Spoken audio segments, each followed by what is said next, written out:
Dalam Roma pasal yang ke-8 ayat 28 berkata begini, kita tahu sekarang bahwa Allah turut bekerja dalam segala sesuatu untuk mendatangkan kebaikan bagi mereka yang mengasihi Dia, yaitu bagi mereka yang terpanggil sesuai dengan rencana Allah. Alkitab mengatakan bahwa tidak ada sebuah kejadian atau keadaan yang pernah terjadi di kolong langit ini tanpa sepengetahuan Tuhan. Allah mengetahui, Allah sangat mengetahui apa yang sedang terjadi hari ini. Tetapi perlu kita garis bawahi, bukan Allah penyebab, bukan Allah yang menyebabkan coronavirus ataupun COVID-19. Pasti ini kesalahan manusia atau human error. Tapi dalam kondisi yang sangat berbahaya ini pun, yang membuat orang berada dalam ketakutan bahkan kekhawatiran, ada maksud Tuhan. Allah mau menyatakan sesuatu kebaikan di dalamnya bagi kita. Tentu Bapak Ibu Saudara, bukan berarti kematian banyak orang atau orang yang sedang sakit hari ini di rumah sakit menjadi sebuah kebaikan. Secara daging dan secara jasmani kita harus turut berempati, turut bersedih, turut berduka cita. Bahkan kita juga turut membantu bagaimana penyebaran coronavirus ini bisa segera mungkin dihentikan. Tapi tahukah saudara, kita tidak boleh hanya memandang ini dari sisi kemanusiaan kita saja. Kita harus memandang ini dari versi Allah. Atau Allah pun punya maksud. Dia menyisipkan maksudnya dalam kondisi yang sedang kacau hari ini. Maka saudaraku, apa yang dikatakan oleh Paulus kepada jemaat yang ada di Roma, kita tahu sekarang bahwa Allah turut bekerja dalam segala sesuatu untuk mendatangkan kebaikan bagi mereka yang mengasihi Allah, yaitu bagi mereka yang terpanggil sesuai dengan rencana Allah. Dalam kalimat lain, maksud baik itu hanya disikapi atau hanya dimengerti, hanya dipahami oleh orang yang mengasihi Tuhan.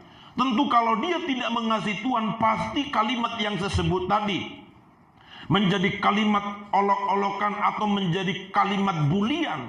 Bagaimana mungkin sebuah musibah besar atau sebuah masalah besar Allah mendatangkan kebaikan di dalamnya?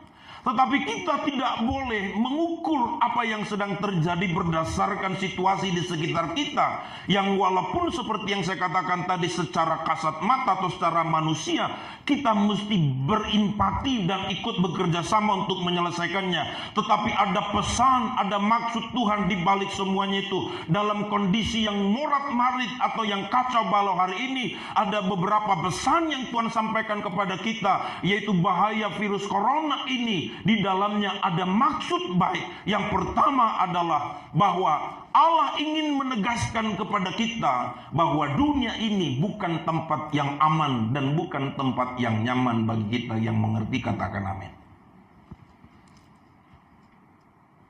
Semakin diperjelas kepada kita, dunia ini bukan tempat yang nyaman. Bukan berita tabu lagi bagaimana manusia berupaya membangun kenyamanan di dunia ini. Tidak terbantahkan bagaimana kita menyaksikan setiap hari manusia membangun kenyamanan di dunia ini. Kita bisa melihat bagaimana orang menciptakan tempat tinggal, perumahan atau residen yang didesain begitu sangat nyaman. Suasana seperti menjanjikan angin sorga. Bahkan juga bagaimana kita disuguhkan dengan berbagai kemajuan-kemajuan teknologi yang semakin canggih, sudah canggih, semakin canggih, memudahkan hidup kita sehingga kita tidak perlu bersusah-susah lagi seperti dulu, tapi kita diberi kemudahan-kemudahan yang memberi rasa nyaman kepada kita. Kita berikan contoh seperti kita sekarang, kalau dulu kita harus antri mungkin untuk men-store uang ataupun mengambil uang kita dari bank, tapi sekarang kita tinggal di handset atau di handphone kita dengan internet banking, kita bisa melakukan transaksi, melakukan penjualan dan segala macam. Itu masih salah satu contoh kecil. Banyak hal lain lagi saudara. Bagaimana orang sedang ditawarkan sesuatu yang menggiurkan. Contohnya seperti sekarang orang suka traveling, maka banyak orang perusahaan-perusahaan yang menawarkan traveling murah dengan servis yang sangat memuaskan. Artinya bisa kita jangkau, lalu kita bisa menikmati segala sesuatu. Tetapi yang saya mau maksudkan di sini bukan berarti salah kita membuat sebuah desain rumah yang bagus atau teknologi yang begitu maju mempermudah kehidupan manusia. Ini adalah merupakan suatu yang salah atau dosa, ataupun kemudahan-kemudahan yang lain itu menjadi sesuatu yang salah atau tidak perlu. Bukan itu yang saya maksudkan. Tetapi yang saya mau beritahukan, jangan engkau menaruh kenyamanan dan ketenangan hidup ada pada hal itu. Kalau boleh kita sadar dan bertanya pada diri kita, apa yang membuat engkau bekerja keras hari ini? Apa yang membuatmu berusaha mencari uang atau berusaha menggapai apapun? Kalau kita selidiki kedalaman hati kita, yang kita mau dibalik semuanya itu sebenarnya bagaimana kita masuk dalam posisi yang disebut posisi nyaman. Maka tidak heran Alkitab pernah mengatakan kepada kita bahwa sukarlah bagi orang-orang kaya yang menjadikan kekayaannya menjadi tempat kenyamanannya. Merasa bahwa dia telah terproteksi, telah terjagai, telah terlindungi oleh sebuah kekayaan. Atau mungkin ada orang memproteksi diri dengan kekuasaan, memproteksi diri dengan popularitas, dan segala sesuatu yang Anda sendiri boleh menyebutkan satu persatu. Dengar sekali lagi, saya tidak mengatakan Alkitab membawa kita kepada sebuah prinsip kita harus miskin, tidak boleh kaya, atau tidak boleh berkuasa, kita mesti harus dianiaya. Ini bukan prinsip yang mau Tuhan sampaikan kepada kita. Tetapi yang Tuhan mau sampaikan seperti apa yang sedang terjadi hari ini. Tidak kira apakah dia orang kaya, apakah negara maju berkembang berkuasa, apakah dia mungkin seorang intelektual atau seorang artis ternama, siapapun sedang berada dalam sebuah gundah gulana hari ini karena masalah yang disebut virus corona itu atau COVID-19 itu tidak mengenal apa bangsa kita, tidak mengenal berapa uang kita, tidak mengenal seberapa saleh dan seberapa sucinya kita, tidak mengenal seberapa mungkin kita punya kekuasaan yang hebat. Tetapi itulah artinya yang saya mau beritahukan kepada kita, bahwa ketika ini menerpa, memporak-porandakan kenyamanan semua orang hari ini, Tuhan punya maksud. Dia mau mengingatkan engkau dan aku bahwa dunia bukan tempat kita yang aman, tapi Tuhanlah tempat kita yang aman. Berikan tepuk tangan yang terbaik bagi kita sekalipun saudara mungkin berada di rumah. Oleh sebab itu kita tidak boleh hanya terpelongo ataupun melihat berita-berita yang sedang terjadi dengan sembari, waduh kasihan ya, aduh gimana ya. Tentu kita mesti mendukung program pemerintah seperti yang saya katakan. Tapi sebagai orang percaya, Alkitab katakan tadi, melihat di balik semuanya ada maksud Tuhan. Olehnya saudara, Tuhan mau mengembalikan kita kepada kenyamanan yang sesungguhnya. Kenyamanan kita yang sesungguhnya hanya ada pada Tuhan, hanya ada pada kerajaan Tuhan. Saya tidak mau ini hanya sebuah statement kita, hanya sebuah pernyataan kita, tapi harus menjadi sebuah kenyataan kita.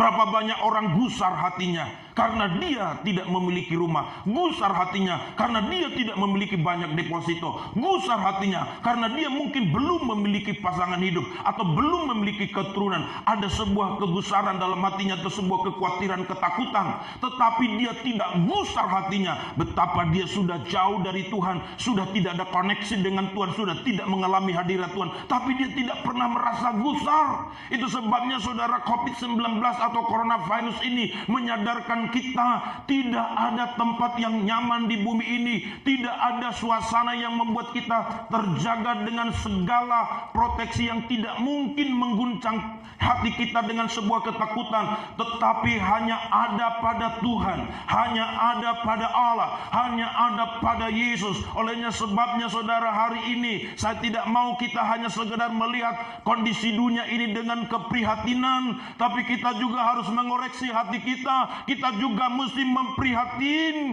prihatin kepada kondisi hati kita yang belum menaruh rasa nyaman kepada Allah. Pernahkah saudara membaca Alkitab pernah berkata dalam kitab Mazmur pasal 84 ayat yang ke-10, di sana dikatakan, sebab lebih baik 1 hari di pelataran daripada 1000 hari di tempat lain. Lebih baik berdiri di ambang pintu di rumah Allahku daripada diam di kemah orang-orang fasik.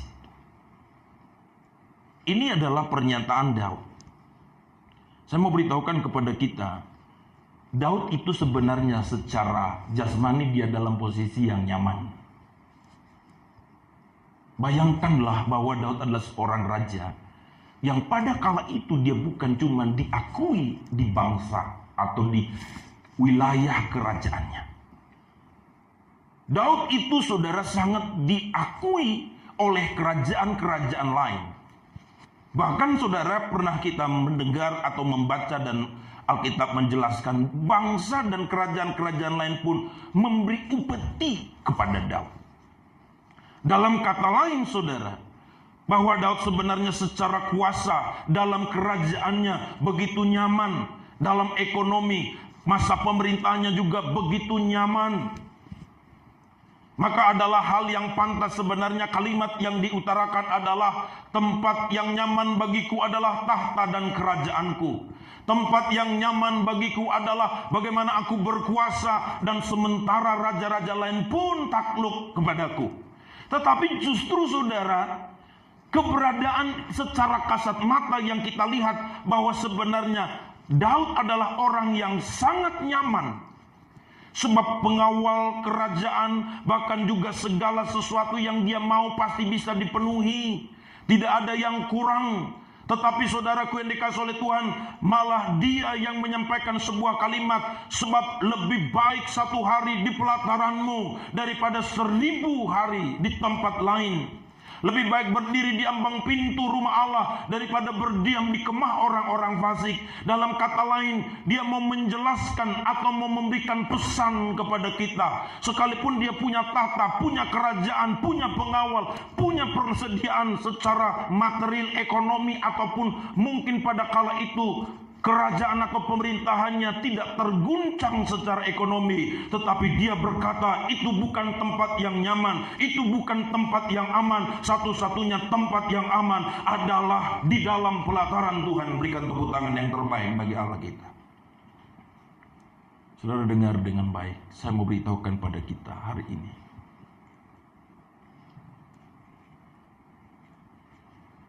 bagaimana kita harus kembali kepada apa pesan Tuhan lewat sebuah peristiwa yang terjadi hari ini.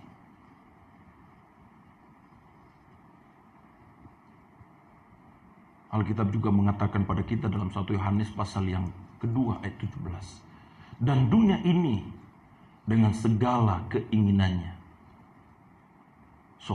Dunia ini sedang lenyap dengan segala keinginannya. Tapi orang yang melakukan kehendak Allah tetap hidup selama-lamanya.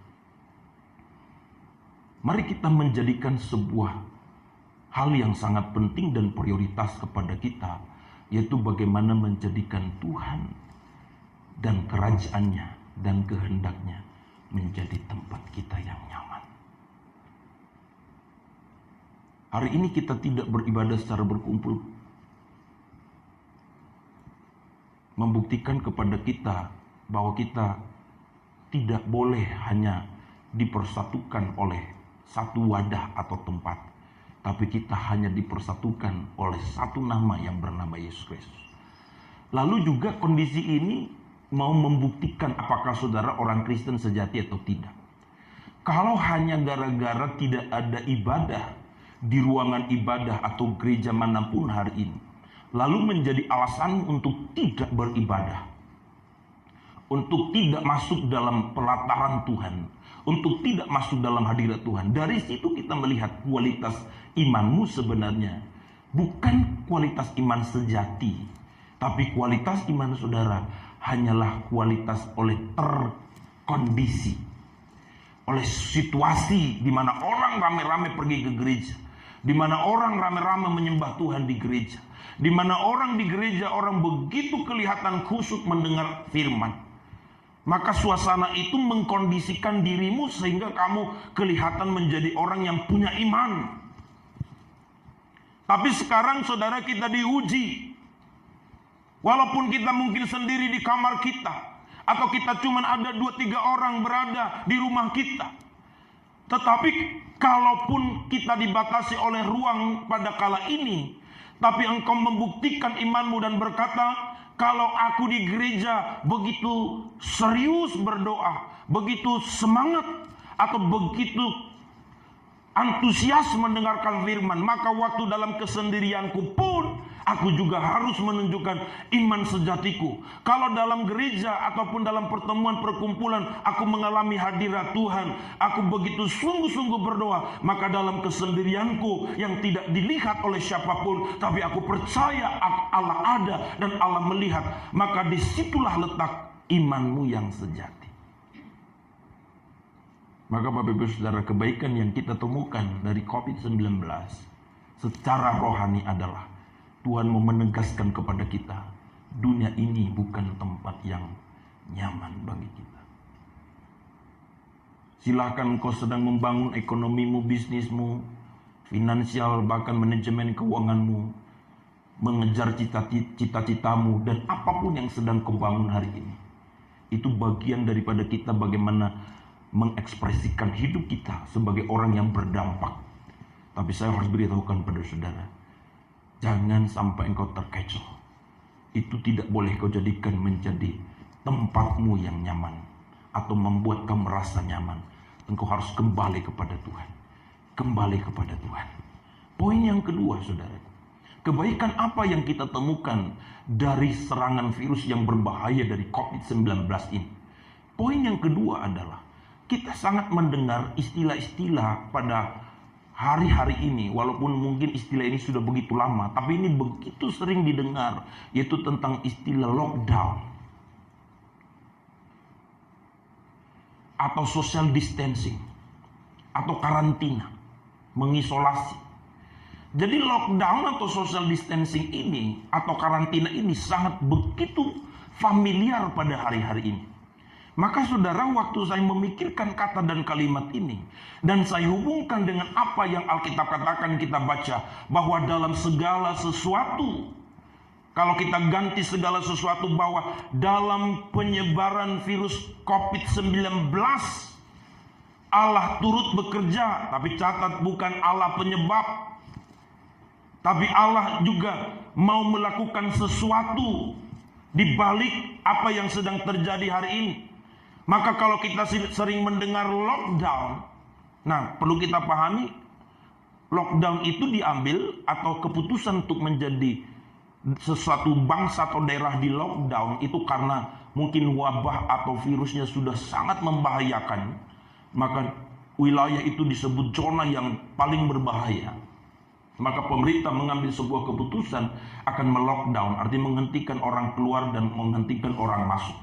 Dan mestinya orang harus stay at home atau tinggal di rumah, tidak boleh kemana-mana kecuali urusan yang penting dan mendesak.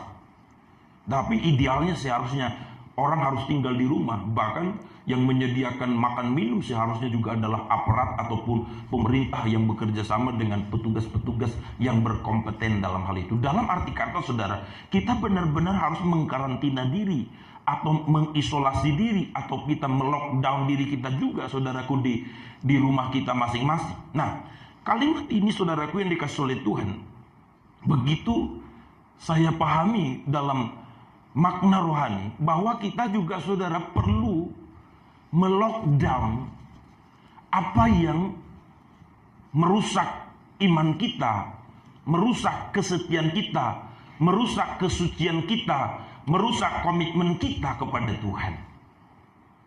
Yang mengerti katakan amin. Kita harus melockdown atau mendistancing. Mendistancing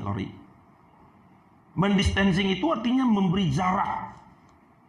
Sama seperti sekarang, kenapa kita harus disarankan mengambil sikap social distancing itu? Social distancing artinya kita harus berjarak minimal 1 meter. Kenapa saudara? Karena penyebaran COVID-19 atau coronavirus ini, peluang terbesarnya dari orang-orang yang paling dekat dengan kita.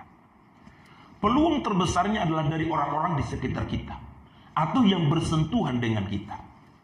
Maka itu sebabnya saudara, orang-orang yang ada di sekitar kita ini punya peluang besar untuk menjadi penyebar, atau orang itu menjadi penyebar kepada kita, bahkan bisa jadi kita juga menjadi penyebar kepada orang itu. Maka pemerintah mengambil sebuah sikap, kita harus berjarak. Tapi harus kita pahami, sebenarnya pemerintah bukan menghilangkan keakraban, kebersamaan, silaturahmi kita atau perkumpulan-perkumpulan seperti yang dilakukan selama ini. Yang mau diperangi itu sebenarnya, atau yang mau dihilangkan itu adalah virusnya, COVID-19-nya. Jadi yang membuat kita berjarak dengan orang lain adalah bukan karena kita tidak suka, tapi karena ada virus. Dan kita tidak boleh menyikapi dengan perasaan. Sebabnya kerap kali kalau kita menyalam orang lain, dia tidak mau terima salam kita, kita merasa, wah aku kenapa nggak disalam ya? Kayaknya aku dianggap pembawa virus. Tapi sebenarnya bukan soal itu. Sebab ini bukan soal perasaan. Ini soal pencegahan. Dan yang membatasi kita adalah COVID-19-nya, virusnya. Dan orang yang paling berpeluang untuk menyebarkan itu adalah orang-orang sekitar, paling dekat dengan kita. Lalu apa pengertiannya kepada apa yang saya sampaikan tadi, bagaimana kita harus melockdown hati dan pikiran kita dari pemikiran-pemikiran yang mungkin merusak kesucian, kesetiaan, kekudusan, bahkan kebenaran hidup kita. Nah, dengar dengan baik, tahukah saudara bahwa orang-orang yang di sekitar kita juga yang paling berpeluang untuk mempengaruhi pikiran kita, untuk merusak komitmen kita, bahkan untuk membawa kita tergiring kepada pemahaman yang keliru. Saya juga tidak mau mengatakan bahwa orang-orang sekitar kita semua orang jahat, orang pikirannya tidak beres, bukan. Tapi yang saya mau katakan pada saudara, bahwa orang sekitar kita adalah orang, artinya paling dekat dengan kita, paling berpeluang memberikan pengaruh kepada kita. Dan kalau pengaruh itu pengaruh yang rusak, seperti virus yang akan merusak diri kita, Anda dan saya harus berani melockdown atau mendistancing, mengkarantina pikiran saudara. Bukan berarti kita, saudaraku yang dikasih oleh Tuhan, jadi menjaga jarak dengan keluarga saudara dan siapapun secara hubungan kekeluargaan. Hubungan kekeluargaan kita tetap harus kita jamin. Hubungan persahabatan, pertemanan kita tidak berkurang kualitasnya. Tetapi apakah dia sahabat, apakah dia keluarga, apakah dia saudara, apakah dia teman, apakah dia pasangan hidup atau pacar, kalau apa yang sedang disampaikan atau disuguhkan kepada kita merupakan pikiran yang tidak sesuai dengan kehendak Allah, kita mesti berani melockdown. Kita mesti berani mendistancing. Sahabat ya sahabat, hubungan persahabatan tetap akrab, tapi masalah pola pikir, masalah virus pemahaman yang bisa merusak, kita mesti tegas. Katakan amin. Saudara, Alkitab pernah memberikan contoh kepada kita bagaimana Yesus melockdown pikirannya kepada pikiran yang disuguhkan oleh Petrus. Ada sebuah kisah atau Alkitab menjelaskan kepada kita pada suatu saat ketika Yesus sedang memberitahukan tentang kematian yang sedang menghampirinya, bahwa dia akan mati di Bukit Golgota dengan tersalib oleh yang diserahkan oleh orang-orang ahli Taurat dan lain sebagainya. Maka pada saat itu saudara, kita lihat di sini bagaimana orang yang paling dekat dengan dia, atau murid yang terdekat dengan dia, yaitu Petrus. Kenapa saya mengatakan Petrus ini salah seorang orang terdekat dengan dia? Karena di mana Yesus berada, Petrus selalu ada pada saat pelayanan itu. Lalu poin yang kedua, kedekatan ini makin diperjelas ketika Yesus bicara tentang kematiannya. Lalu dengan begitu tidak sungkan atau dengan begitu beraninya, Petrus menarik Yesus ke samping. Saya tidak yakin saudara kalau Petrus tidak punya kedekatan emosional dengan Yesus pada kala itu, tidak berani menarik tangan atau menarik Yesus tiba-tiba ke samping. Tapi Alkitab mengatakan Yesus tiba-tiba ditarik oleh Petrus. Dan Yesus juga mau. Tapi apa yang terjadi pada kala itu? Waktu Petrus menarik Yesus, lalu Petrus menegur, kata Alkitab, saudaraku yang dikasih oleh Tuhan. Petrus menegur Yesus, tetapi Yesus pada kala itu melockdown atau mendistancing apa yang ditawarkan oleh Petrus. Petrus berkata, apa-apaan ini? Dalam kalimat lain, Petrus ingin menghalangi apa yang direncanakan Tuhan tentang kematiannya. Sebabnya saudaraku yang dikasih oleh Tuhan, kalau kita membaca bagaimana saudaraku dalam Matius pasal yang ke-16 ayat 22.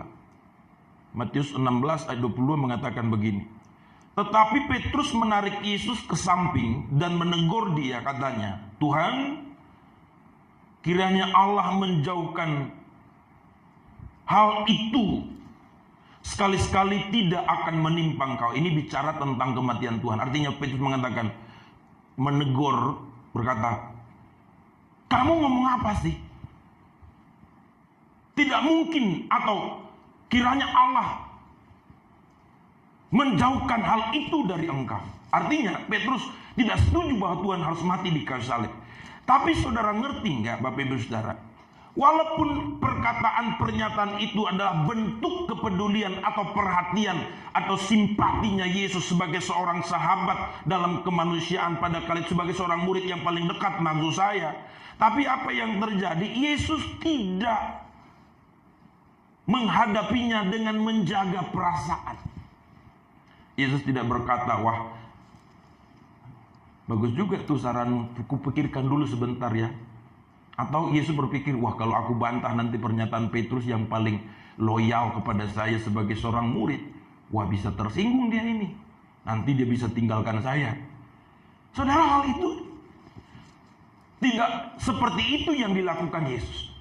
Tapi kalau kita membaca saudara apa yang dilakukan oleh Yesus dalam Matius 16 ayat 23, maka Yesus berpaling dan berkata kepada Petrus, enyahlah iblis, engkau sesuatu batu sandungan bagiku, sebab engkau bukan memikirkan apa yang dipikirkan Allah, melainkan apa yang dipikirkan manusia. Dalam arti kata seperti kalimat atau kata yang muncul pada hari ini, Tuhan benar-benar melockdown supaya pikiran Petrus tidak mempengaruhi pikiran Kristus.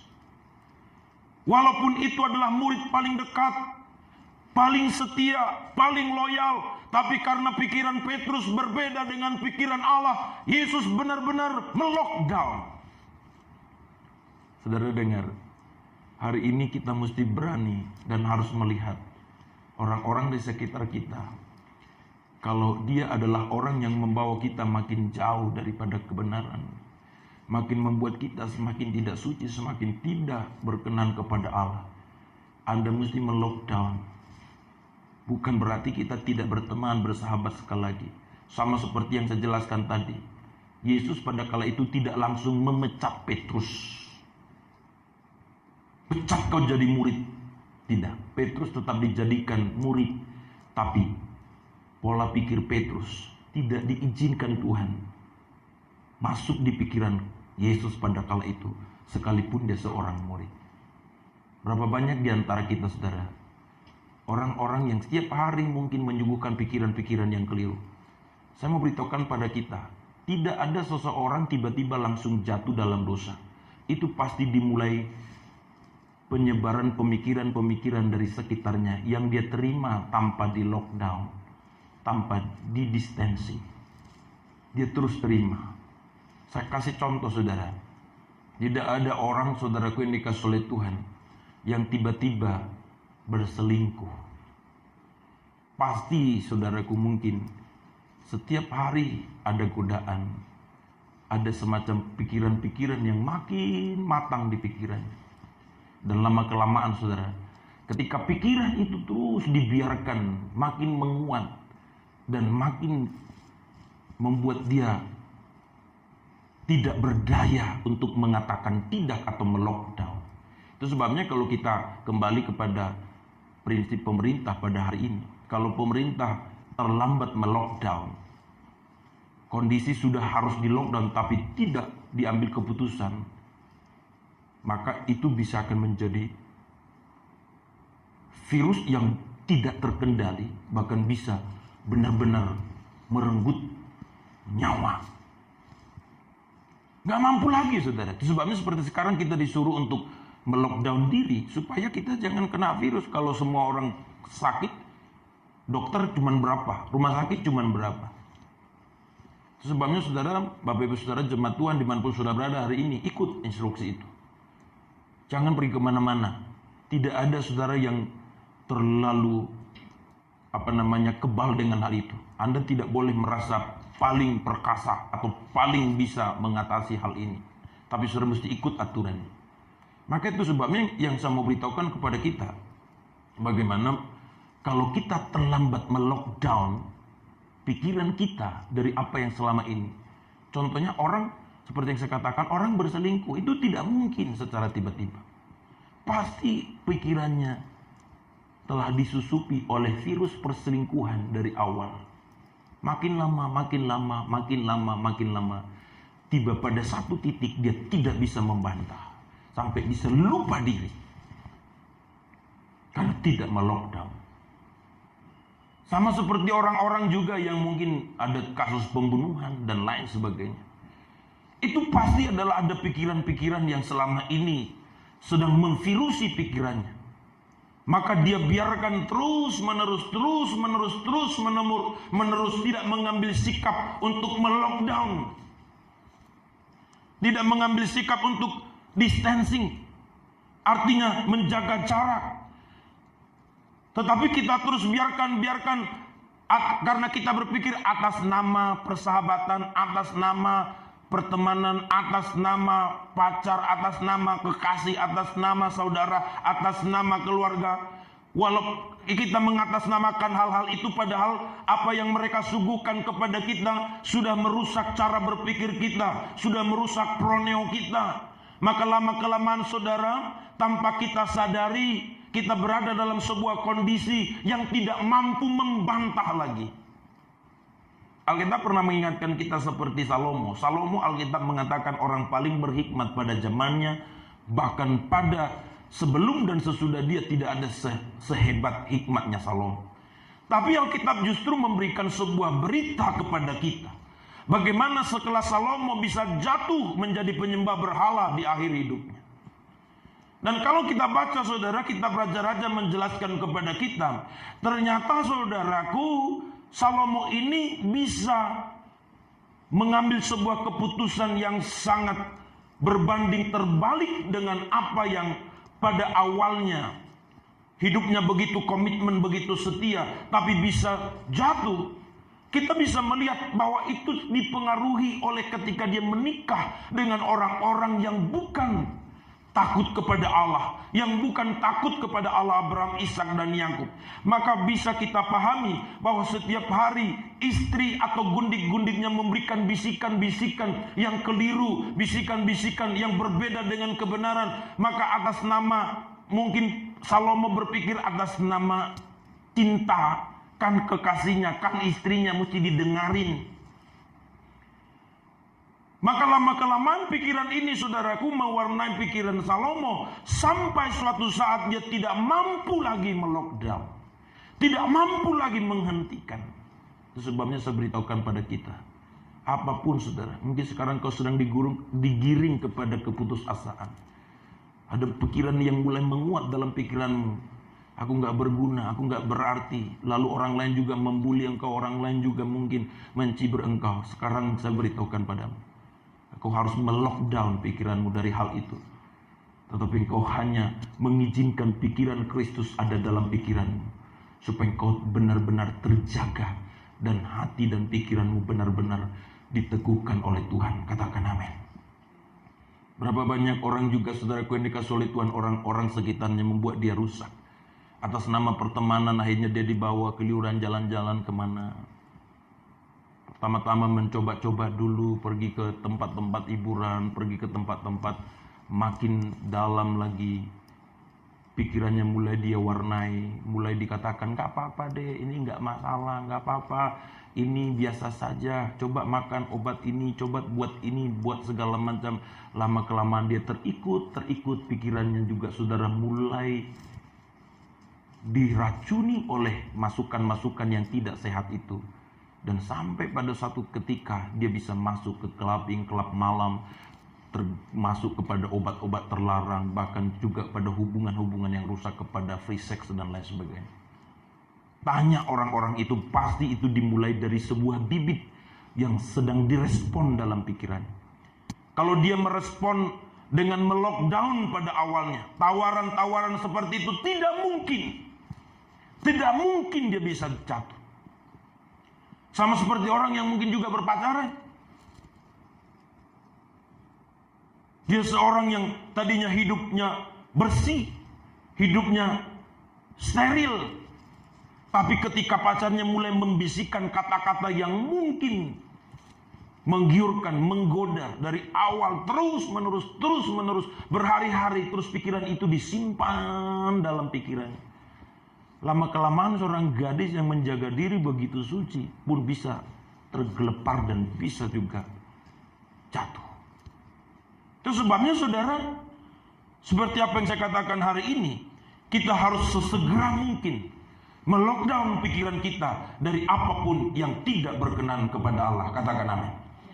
Yang terakhir saudaraku yang dikasihi oleh Tuhan, bahwa kita juga untuk mengatasi ataupun juga menghadapi virus ini, kita dianjurkan bagaimana supaya hidup sehat, makan makanan yang bergizi atau makan makanan yang sehat.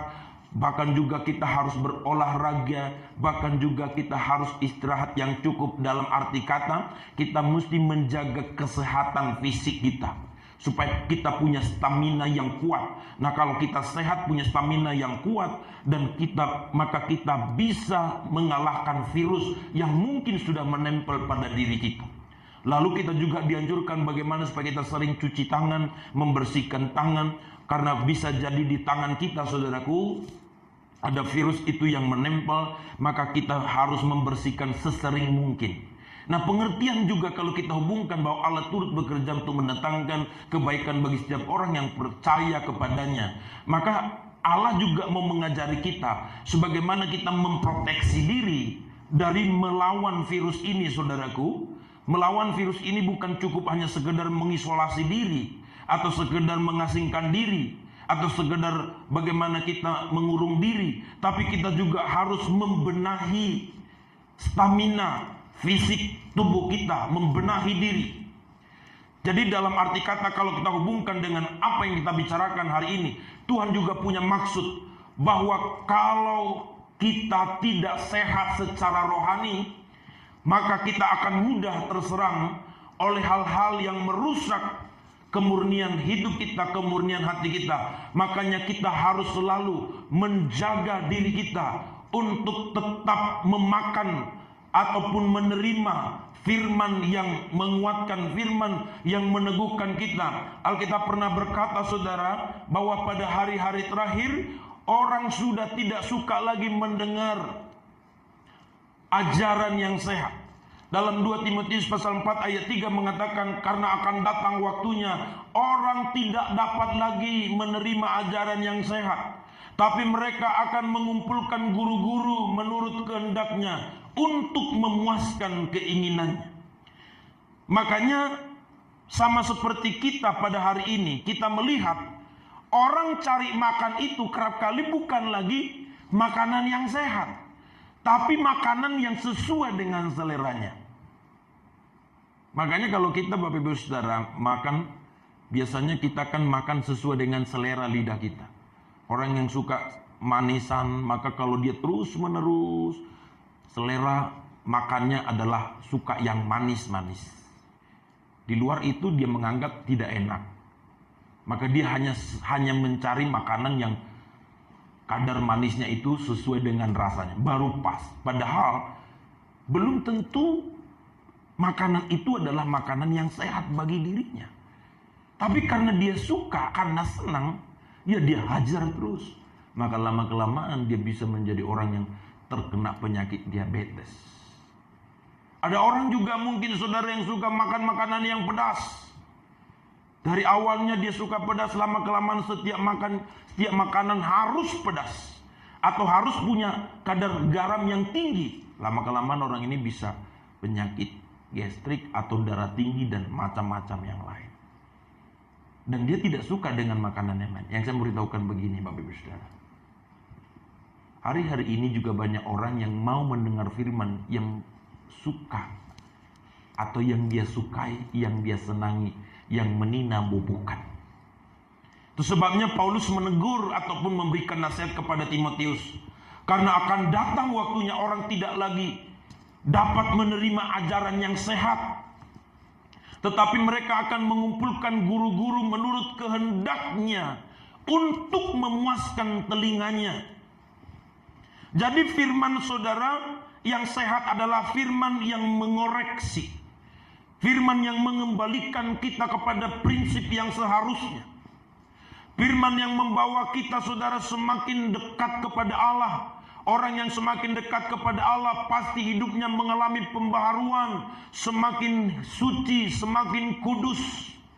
Maka itu sebabnya kalau Alkitab menegur kita untuk meninggalkan sikap kita yang lama, untuk meninggalkan cara-cara hidup kita yang lama, itu adalah nutrisi yang menguatkan iman, kehidupan rohani kita, supaya kita mampu menghadapi segala apa yang merusak dari luar diri kita. Itu sebabnya Bapak Ibu Saudara, saya mau beritahukan kepada kita, firman itu harus mengubah kita.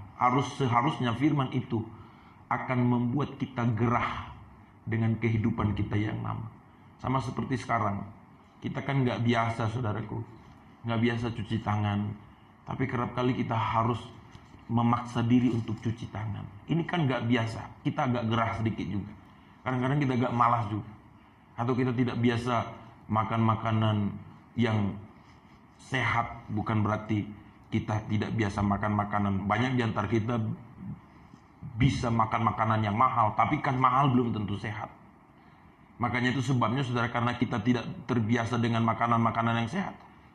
Orang yang tidak biasa makan sayur disuruh makan sayur, nah dia akan merasa gerah atau tidak nyaman. Tapi kalau dia terus menuruti instruksi itu, maka ada hal yang mulai terbentuk dalam dirinya. Dia mulai menyukai makanan-makanan yang sehat. Maka otomatis tubuhnya juga menjadi sehat. Maka demikian firman Tuhan. Karena kau hanya suka firman yang membuat saudara ternina-bobokan. Seolah-olah kamu tidak perlu diintrospeksi, tidak perlu dikoreksi, tidak perlu dibentuk. Seolah-olah saudara sudah selesai, tidak ada lagi yang perlu dibaharui dalam dirimu. Makanya Paulus pernah mengatakan bahwa firman itu adalah mengajar, menegur, dan mendidik kita, dan membawa kita kembali menjadi serupa dengan Yesus. Oleh sebab itu, ini pesan yang saya sampaikan pada kita pada hari ini, bahwa bahaya COVID-19 atau coronavirus, di dalamnya ada maksud Tuhan.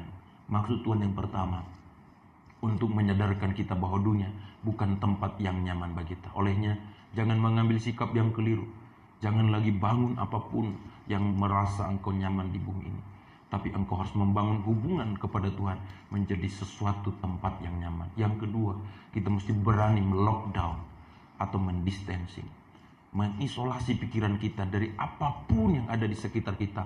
Walaupun itu atas nama sahabat, atas nama teman, atas nama pasangan hidup, atas nama pacar, atas nama siapapun. Kalau apa yang ditularkan itu adalah sesuatu yang merusak kesucian, kekudusan, kemurnian, kesetiaan, dan kebenaran hidup kita, harus di lockdown.